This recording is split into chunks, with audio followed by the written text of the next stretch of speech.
Hey everybody, back out here in the shop again today. It's January 9th, which is also my birthday, hence the reason I'm outside in the shop in the middle of the day. I gave myself a day off and pretty much just wanted to spend all 8 hours out here in the shop playing. So that's what I've been doing.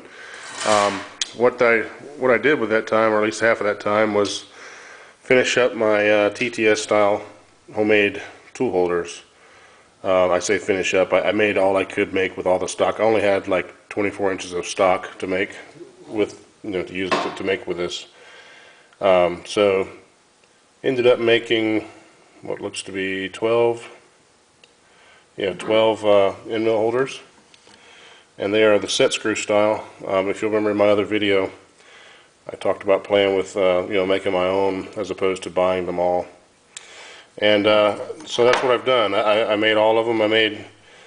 Was going to do a bunch of different sizes, but I ended up doing 1/4 inch and 3/8 of an inch holders, because that's what I have the most of.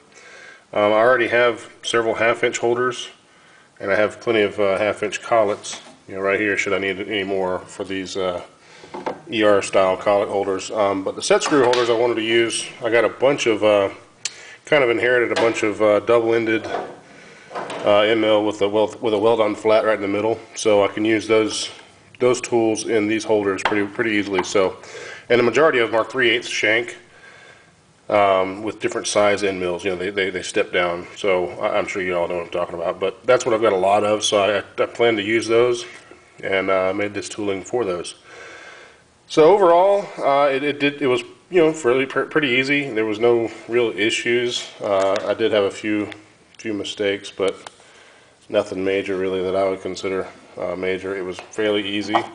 There were a couple areas on these things where you had to have some pretty decent tolerances, mainly on the shaft and the little pocket in the back, as well as this flat right here where it hits on the nose, the spindle of the nose, or the spindle nose.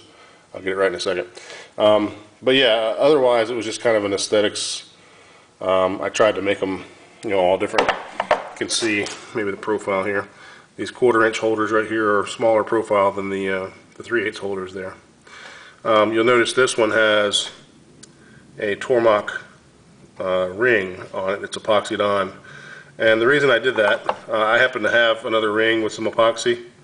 When I was turning down the OD right here, I had a goof and went a little too small on the OD there, and I wasn't able to get the recessed pocket in there like I wanted to, so I ended up, as long as you've got some kind of shoulder for this Tormach ring to hit up against, that's pretty much all you need. So instead of scrapping that part, I just put a ring on it, and it's good to go. So that one got saved. The rest of them I did okay on.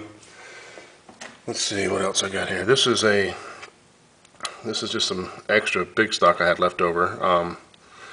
I was going to do something with this, but it ended up having not enough material somewhere. So it's ready to go on this end. It's down to 3/4 here, and it's got the pocket cut in the back, all squared up nice and neat. So I may make something out of this, some sort of tool holder. Don't know what yet, but that may happen. So it's ready to go if I decide to make something out of it. I did have a couple boo-boos, like I said.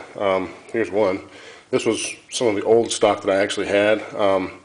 The major OD of these things is 1.5 inches. So I ended up ordering some 1.5 inch stock, which was fine, because what I had, this stuff is 2 inch, or maybe even more than 2 inch, I think. But so I had to turn down a lot to get it to where I needed it. So I only had a few of these blanks, luckily.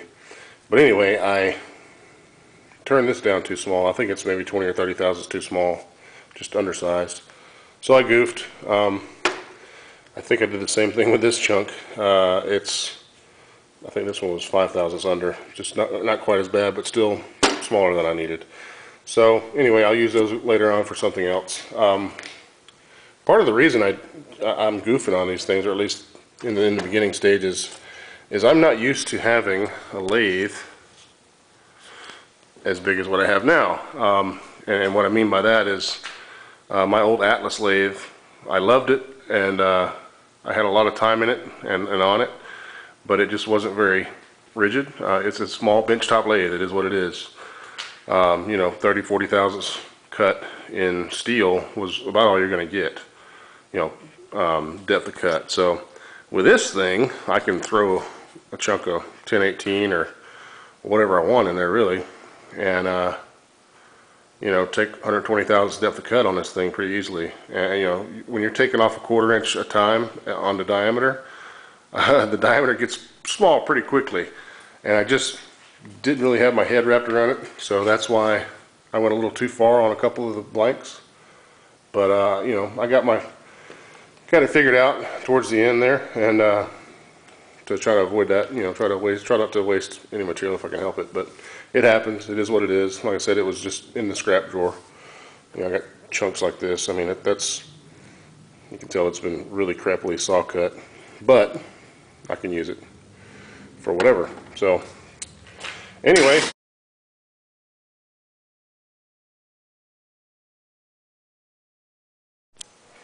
Okay, sorry about that. I have no idea what we were talking about before we were so rudely interrupted by the air compressor. Anyway, so yeah, the tool holders, they're done. I'm happy with them. I talked about in the other video about, you know, how long it would take me to make these as opposed to just buying them. I think they cost, and I don't quote me, but I think they're around 25 bucks or so, give or take, plus shipping from Tormach. And I've got, well, I've spent about 30 bucks on materials, and I've got probably 45 minutes in each one of them. I was able to knock them out fairly quickly once I got the hang of it.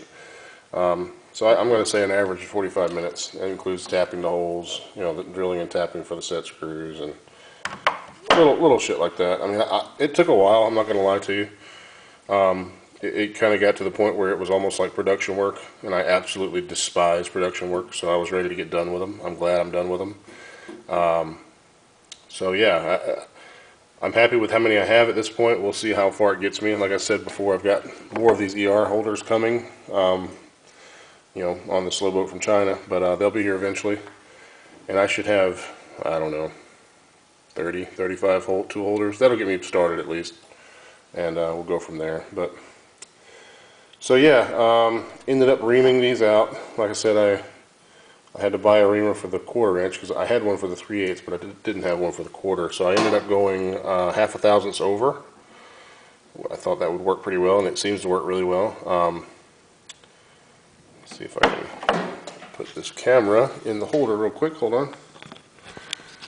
There we go.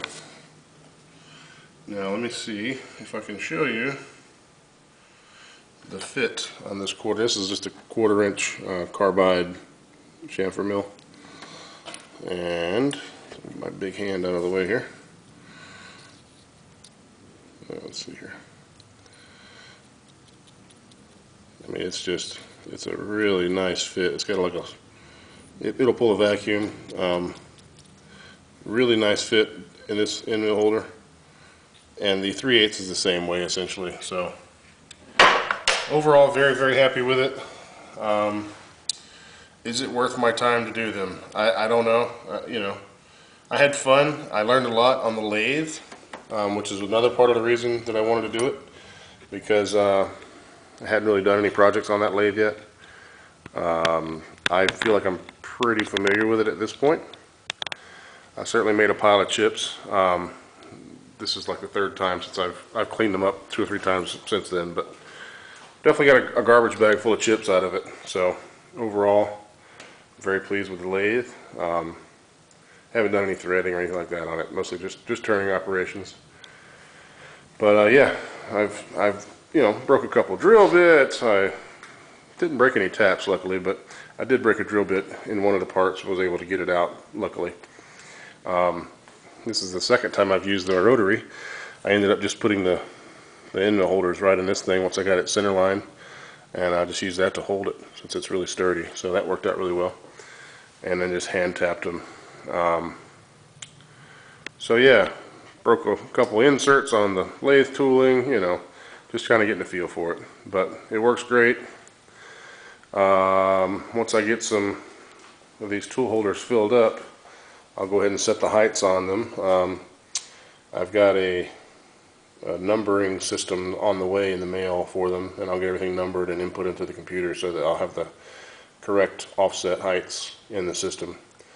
and hopefully won't have to worry about setting tool heights every time I change a tool. But that's the main goal. We'll see how it works out. Once I clean the damn shop up, it's about midday here. It's a mess. I got shit everywhere. I'm going to clean up real quick, and then I'm going to open these boxes that Mr. FedEx man just dropped off. He's such a cool dude. Brings me all kinds of cool toys.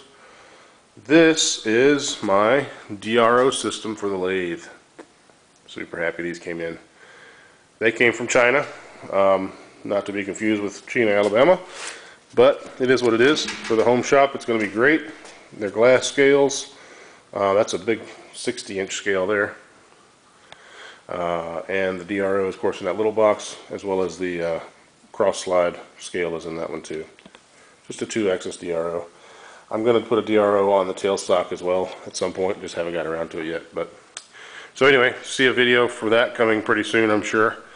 And yeah, if you got any questions or anything about what I've done in this video, just leave it in the comment section below, and we'll talk to you guys later. Thanks a lot.